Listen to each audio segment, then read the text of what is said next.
Every day with you is magic.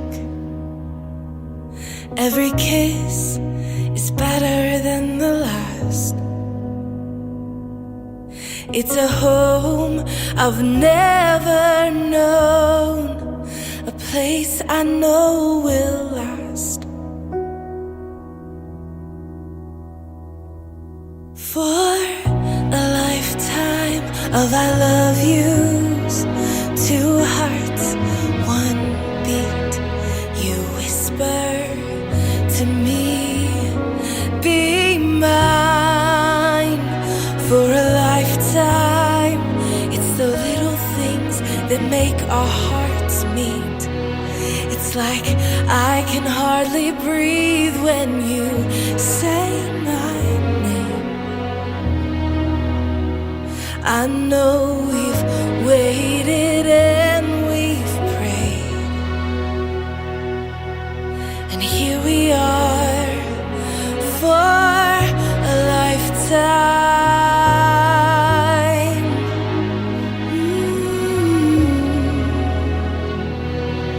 For a lifetime. Every day I swear I need you.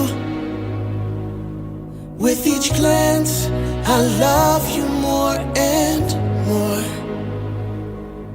Our walls came crumbling down. Now hand in hand we soar.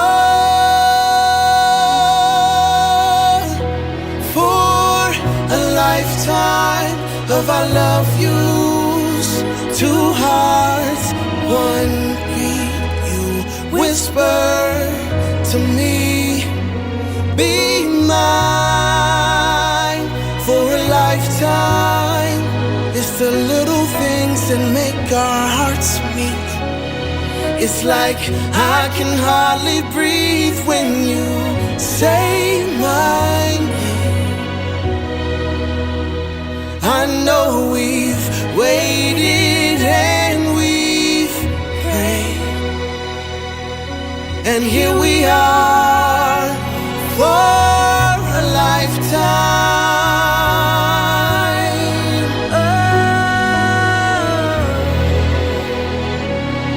Forever and ever for a lifetime. Forever. Forever. My soul found you and fell in love. Now I can't get you out of my mind. Your tears, your touch, your lips, your love, your laugh, your song, your stories. Your heart, your arms, your Yeah, lips, it your all get love, hurt. your love, your songs, your stories. Our tears, our prayers, our laugh, our love, our smiles, our songs, our stories. They're ours. For a lifetime, I'll love you. Two hearts, one beat. you whisper to me, Be mine for a lifetime. Bên đây có hoa tây, bên đây có em quay này. that make Để metro roof, roof It's like I can hardly breathe when you say my name. I know we've waited and we've prayed. Oh, darling, Say my name. I know we've waited and we've prayed, and here we are for a lifetime.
vị khách quý, thật đúng là tình yêu và đó chính là món quà vô giá mà cuộc sống đã ban tặng cho mỗi con người chúng ta.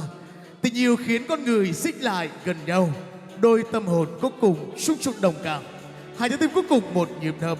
Và tình yêu cũng chính là nỗi bờ hạnh phúc của đôi bạn trẻ chúng ta ngày hôm nay, cô dâu Ra Lan Mai và cùng với chú rể Cơ Bôi Chuôn của chúng ta ngày hôm nay.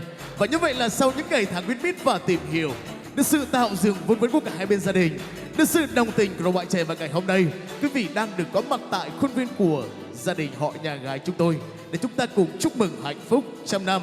Và như vậy là lúc này chúng tôi lại không để quý vị phải chờ đợi lâu.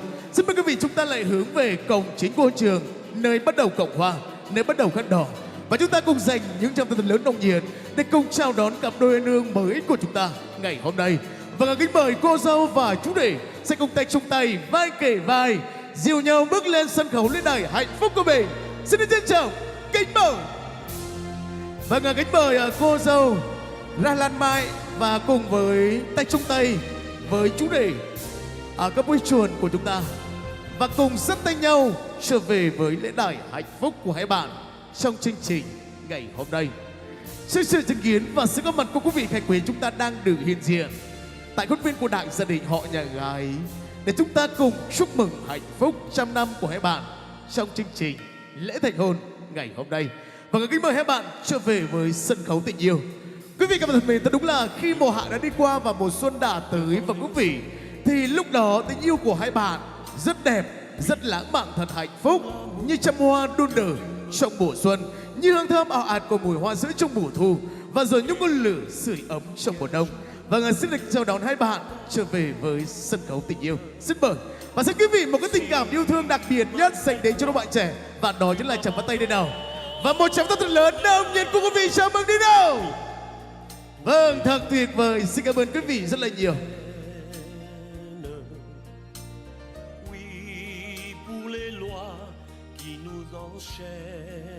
Dạ vâng, kính thưa hai bên gia đình, kính thưa quý vị khách quý, và như vậy là sân khấu lúc này, và đây chính là cặp đôi anh ương mới của chúng ta ngày hôm nay, với bộ trang phục đẹp nhất của mình trong ngày cưới và ngày hạnh phúc trăm năm, và chính thức được ra mắt đến nội ngoại hai bên gia đình. Và quý vị khách quý, chúng ta đang được hiện diện tại khuôn viên của đại gia đình họ nhà gái trong buổi trưa nay. Sau đây kính mời hai bạn sẽ cùng khoác tay nhau và cùng cúi đầu để cùng chào ra mắt quý vị khách quý của mình trong chương trình lễ thành hôn ngày hôm nay. Xin được trân trọng kính mời.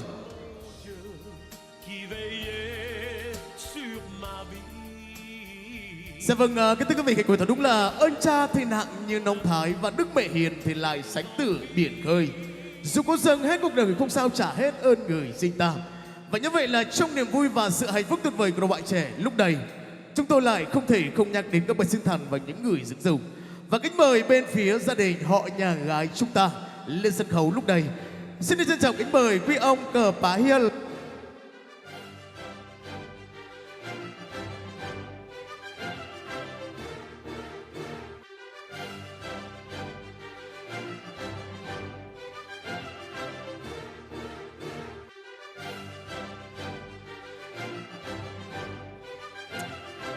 Vâng, kính mời quý ông Cờ Pá Hiên và quý bà Ra Lan Hờ Me tại làng Bà Quao, xã Gia Băng, huyện Chư Bờ Rông, Sa Lai. Và đó chính là song thân phụ mẫu của cô dâu. Trân trọng kính mời lên sân khấu ạ. Và bên phía gia đình họ nhà trai chúng ta, trân trọng kính mời quý bà Cơ Bôi Im tại làng Bạc Hai, xã Gia Phìn, huyện Chư Bờ Rông, Sa Lai. Và đó chính là mẹ của chú rể. Trân trọng kính mời lên sân khấu ạ. Dạ vâng, kính thưa hai bên gia đình, kính thưa quý vị khách quý, như vậy là sân khấu lúc này, và đây chính là đại gia đình hai bên, gia đình họ nhà trai, gia đình họ nhà gái, và quý vị, và nụ cười viên mãn rạng ngời đang được nở ở trên khuôn mặt và sự hạnh phúc của đôi trẻ chúng tôi ngày hôm nay. Và cho phép tôi xin trịnh trọng tuyên bố lễ thành hôn của đôi bạn trẻ xin được phép bắt đầu. Và như vậy là tất cả bóng bay và pháo hoa đã được nổ ra, và ngày hôm nay cũng chính là ngày cưới của đôi bạn. Cho cánh chim bay khắp giữa ngân hà, cho đôi bạn trẻ tìm về nơi tổ ấm. Xin được chúc mừng.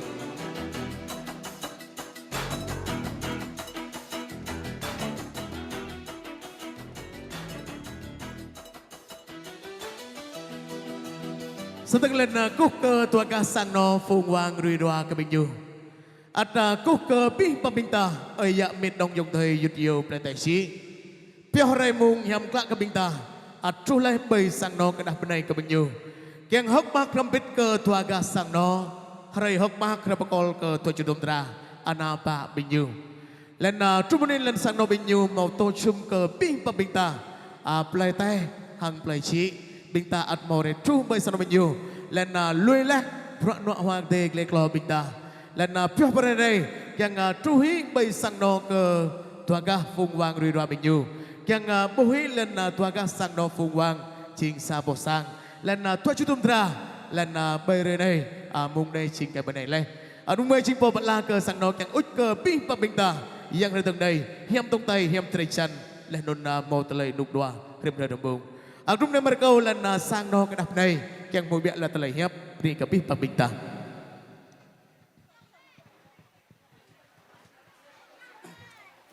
Cô hỏi về bang bên mẹ nông dòng đời hàng cái yết cái yết lại tay về chế bên nói có khắp hiền có rồi để chinh toa cái sang nọ mới tự đi sang nọ phao toa cho tầm tra chinh kiểu ôm mỏ này có bên đi hết bên gặp ta đây ngồi này để số thăm xa ya mình không biết hàng sang nọ mới học mà ác đấy này chinh một tự đi sang nọ phao cóเราก็ยังจิตระยับกับนี้กับพี่บางปิงก็ยุดก็โยปลายใต้ปลายเจ๊หางเม็ดน้องยองเตยขอมาปนีขอพี่ได้ระยับ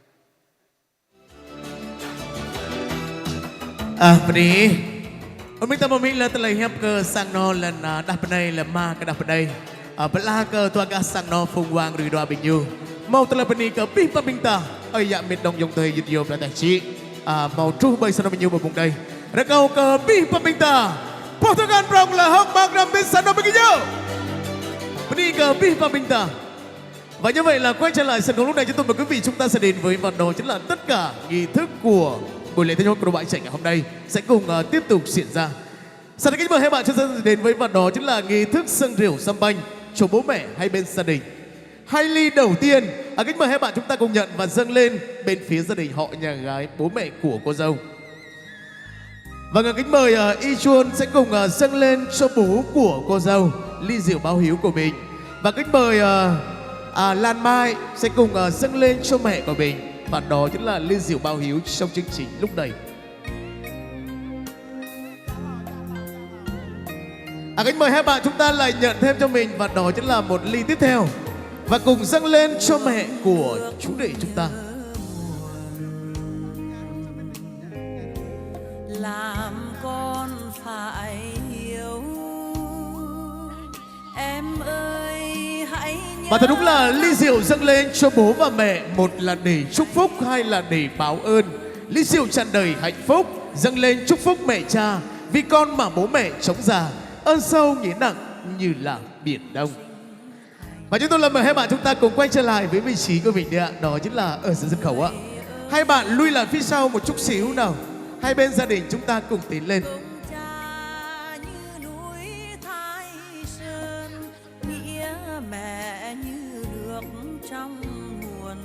Và như vậy là lúc này kính mời hai bên gia đình chúng ta cùng chạm ly để kết nghĩa tình suy ra, tình thông ra. Kính mời quý vị chúng ta cùng nâng ly của mình thật cao lên đi nào. Xin mời chuẩn bị 1, 2, 3, xin chúc mừng. Vâng, từ lúc là ngày hôm nay kết nghĩa tình suy ra, mừng cho hai nhà đậm đà tình thân. Ada kau sanok minta makna retakan ke tuaga Harirwa. Ada kau sanok minta makna retakan ke tuaga Harirwa phung vang pergi.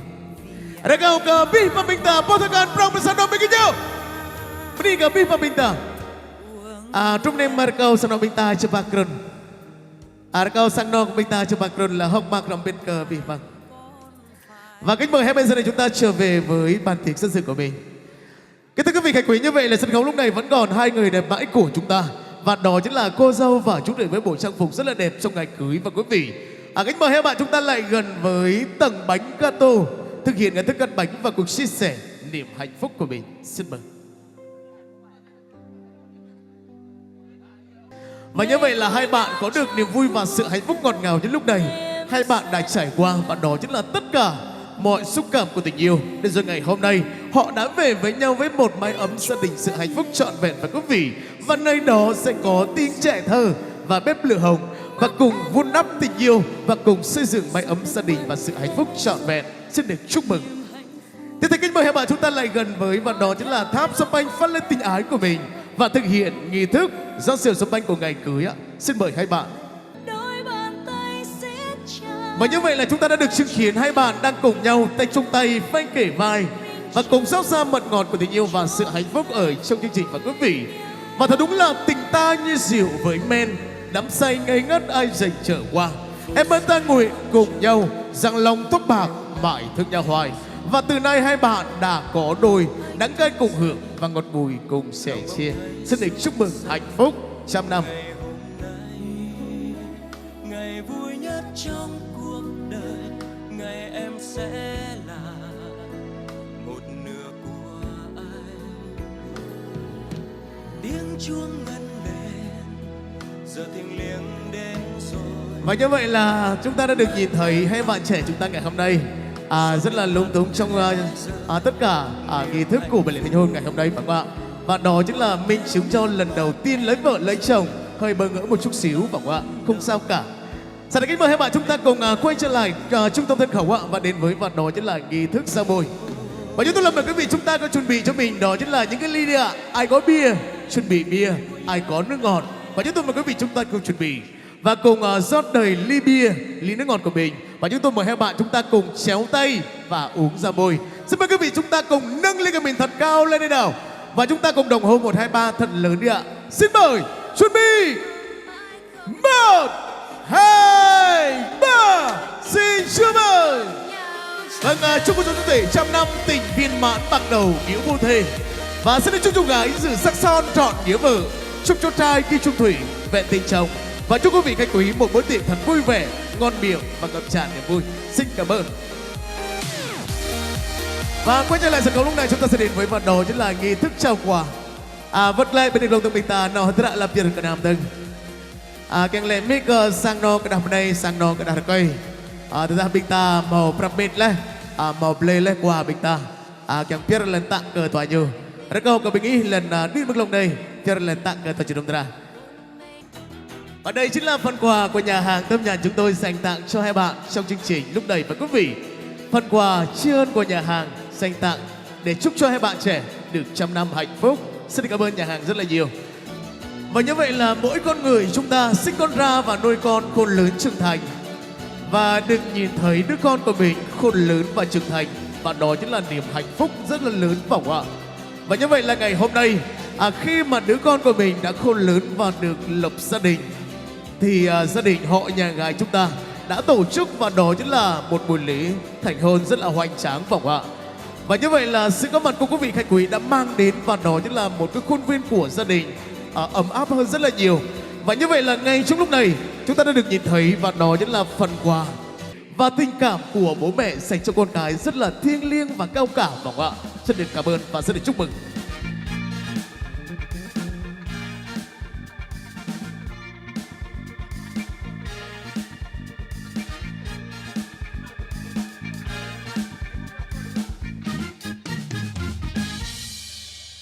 Bừng bó khăm chênh mà nuôi pla mà nhầm ya khăm chênh bó phê phê chinh mưa hít này chinh khăm chênh lại cơ ở ya mặc ta nào dập dàng lên char bị lấy khắp car ami por keng raita ama po chemrong yang matai nam ngami ta ro pran jwa namo na ngama ro hit lebmi Penisino mình ta bùng đây. Câu cái nam ta còn mình ta để biết là tặng cờ thôi chừng đồng ra. Cái mời phần quà tiếp theo lên sân khấu và cùng trao quà đi ạ. Và như vậy là bên dưới rất là nhiều phần quà mà đại gia đình hai bên đang được chuẩn bị để lên sân khấu và cùng trao phần quà dành tặng cho hai bạn và quý vị. Tôi sẽ được hứa phục quý vị tận tình và chu đáo và đặc biệt và đó chính là giá cả phải chăng. Và chúc tất cả quý vị một bữa tiệc thật vui vẻ, ngon miệng và cầm chặt niềm vui. Và quay trở lại sân khấu lúc này để chúng nhảy lên sân khấu để mở đầu chương trình. Xin mời.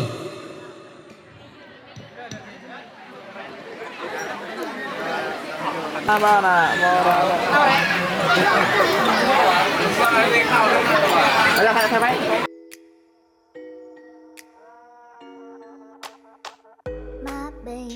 bê, làm sao cho anh đến đây và hỏi cưới em mới hay. Yeah, má bê, mà anh bảo rằng chẳng thích em nên anh cứ mãi phân vân. Giống như bao cô thôi mà, thì mãi mới gặp được anh mà. Chúng ta quen nhau lâu rồi, cũng đã ôm hôn nhau luôn rồi. Giống như bao lời anh hứa, dẫu mỗi người làm chi nữa. Người già vợ không quen em để em phải đau buồn hơn. Cưới em đi anh ơi, giờ em chẳng muốn lôi thôi. Để khi hai vạch mới cưới, khôn như anh quê em đây. Cưới em đi anh ơi, về nhà rồi chúng ta chơi. Vì em thương nên mới thế, anh có ra sao vẫn về. Cưới đi thôi anh ơi, yeah. Ta cưới nhau thôi anh ơi, yeah.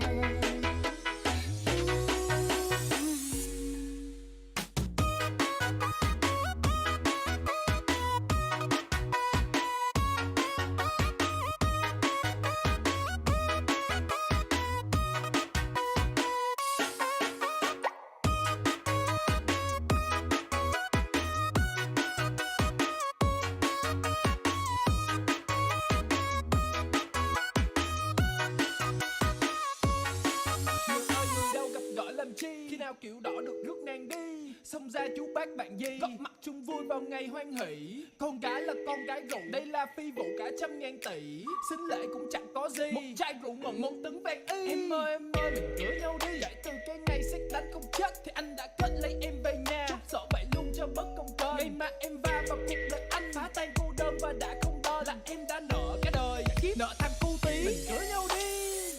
Má bê, mẹ anh bao giờ chẳng thích em nên anh cứ mãi phân vân.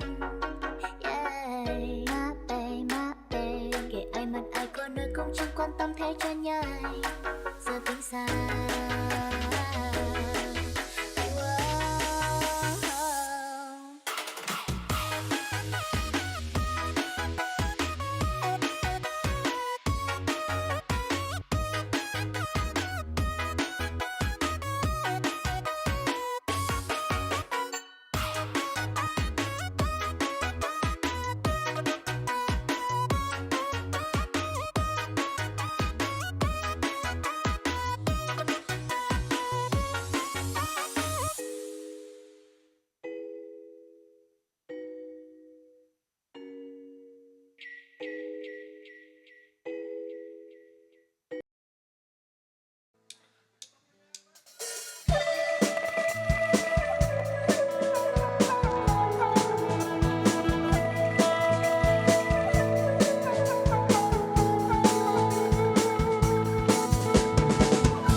Em hát thương ai thành cơn mưa núi, em hát thương ai thành cơn mưa rừng.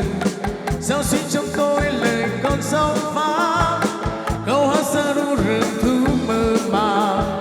Lêu lêu lêu chú lêu. Em hát thương ai nắng trong hạt vàng rồi quên lời thề tôi quên đường về.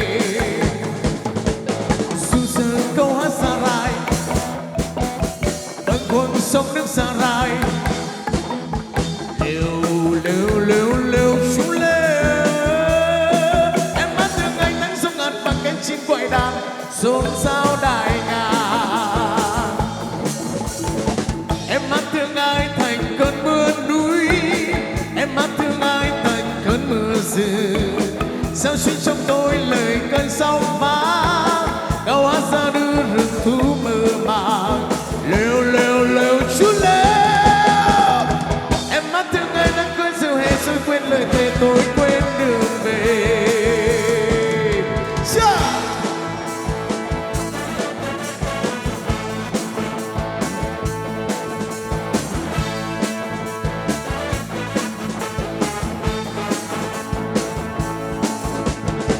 Em hát thương ai thành cơn mưa núi, em hát thương ai tại cơn mưa rừng. Sao chỉ trong tôi lời cơn sóng phá, câu hát ra ru rừng thứ mơ màng. Lêu chú lêu.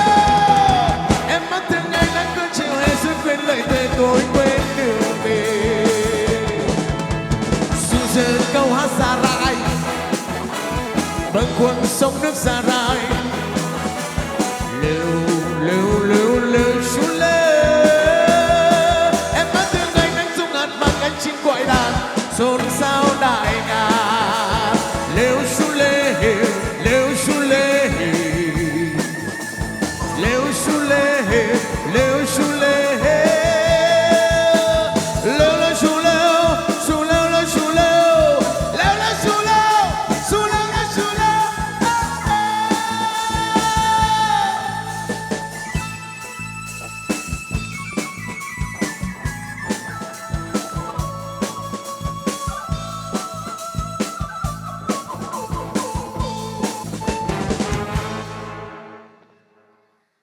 Vâng, xin cảm ơn quý vị rất là nhiều đã lắng nghe và cùng thưởng thức, và đó chính là món quà đến từ âm nhạc ban nhạc Y Khương chúng tôi dành đến quý vị, đặc biệt là hai bên gia đình chúng ta ngày hôm nay.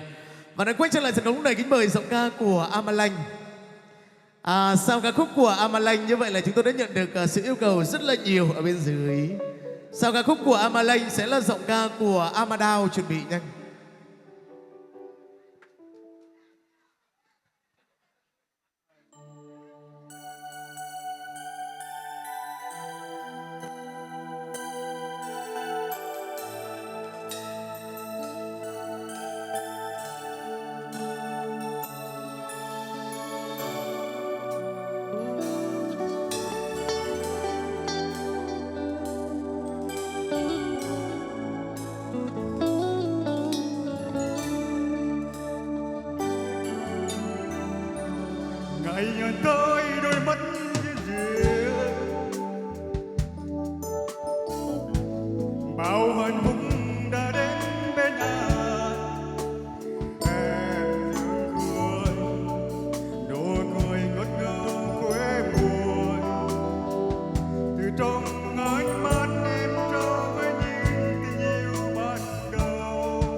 Vỗ tay đi các bạn ơi.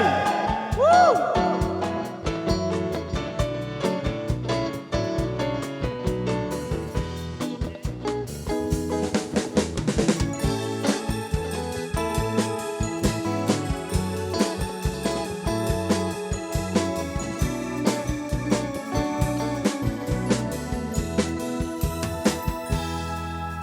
Thì sự thân nghe hồn nhiên là tôi mong mơ thân tiên, dòng anh đam mê ấm áp của tình bạn thơ.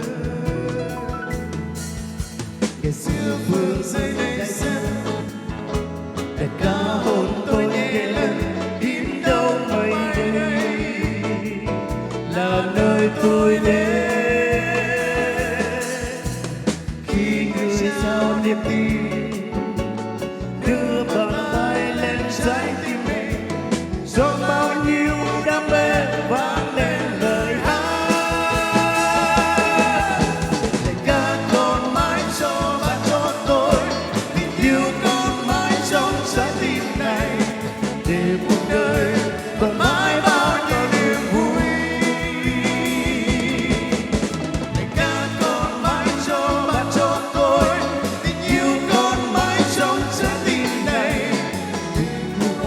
còn đẹp mãi có nhau trong đời.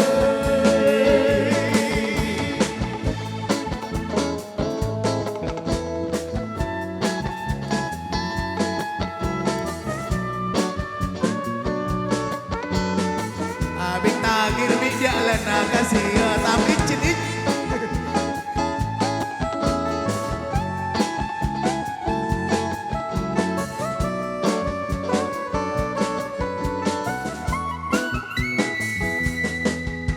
Ngày xưa thân nghe hồn nhiên là tôi mong mơ thân tiên, dòng anh đang mây ấm áp của tình bạn thơ.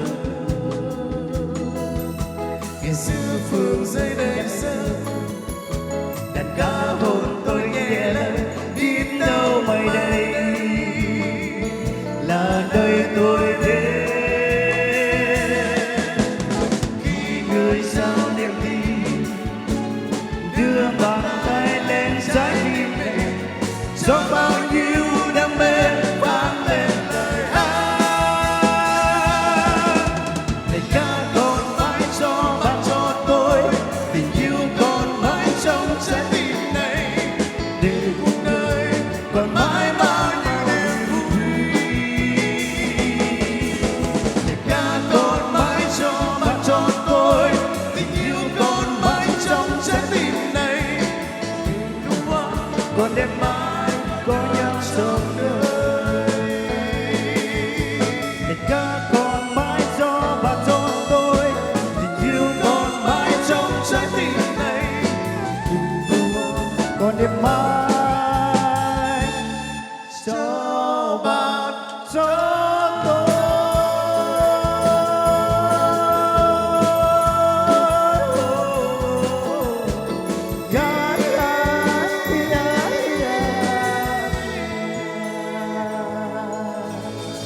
Xin hết. Vâng, xin cảm ơn giọng ca của Amadao rất là nhiều. Như vậy là chúng ta vừa được lắng nghe, đó chính là một ca khúc Cho Bạn Cho Tôi.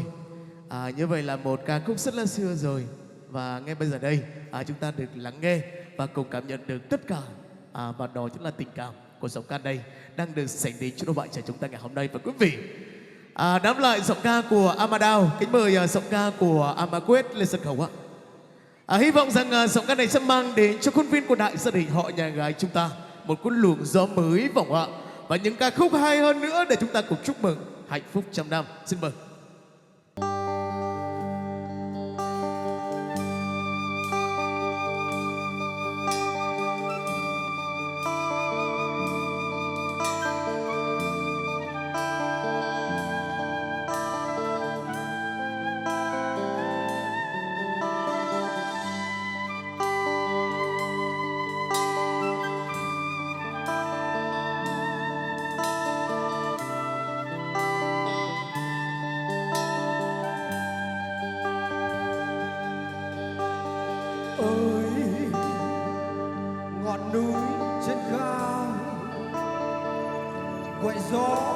sao thênh thang đại ngàn, nghe lời gió ngân nga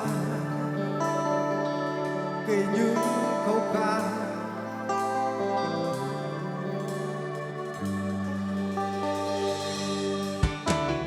Ta về với nguyên xưa, về giữa không gian bao la người, không lừa dối bọt chen, ngồi sát bên nhau chén rượu con hoa khói thuốc dày. Ơi em gái cao nguyên, đôi nắng trên vai, đôi mắt sáng sáng hơn sao trời. Dù bao gian khó gian khổ lắm nhưng vẫn tươi cười. Ta về nghe gió hát ca bên ta, thương về nơi ấy thênh thang đại ngàn. Mai này rời xa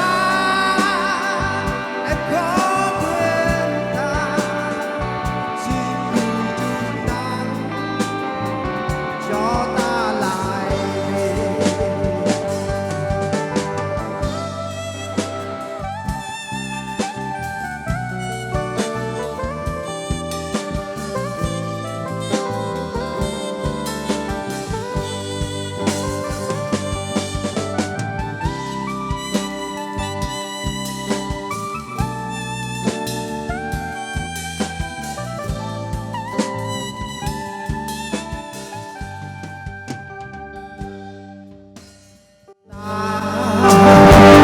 Về với nguyên xưa, về dưới không gian bao la tình người,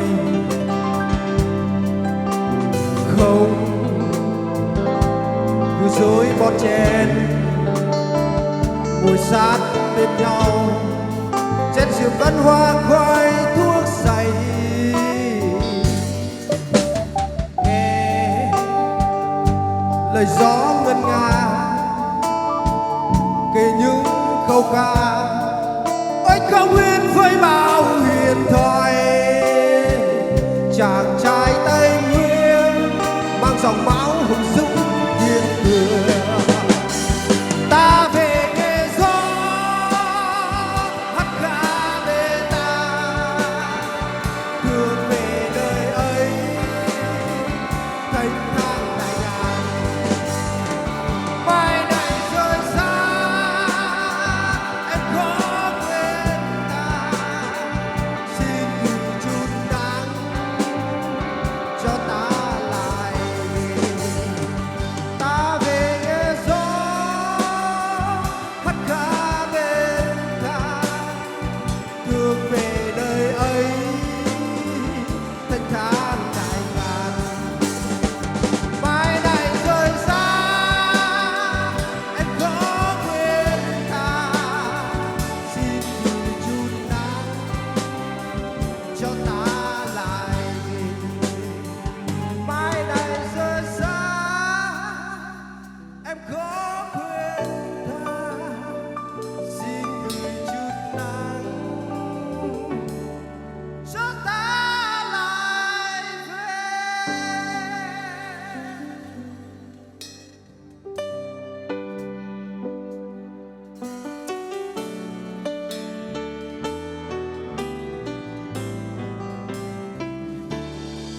Vâng, thật tuyệt vời. Xin cảm ơn giọng ca của Mà Quyên rất là nhiều, đã có một món quà về âm nhạc rất hay. Và quý vị, xin quý vị hãy dành ra giọng ca này, và đó chính là Chẳng Có Tay đây nào.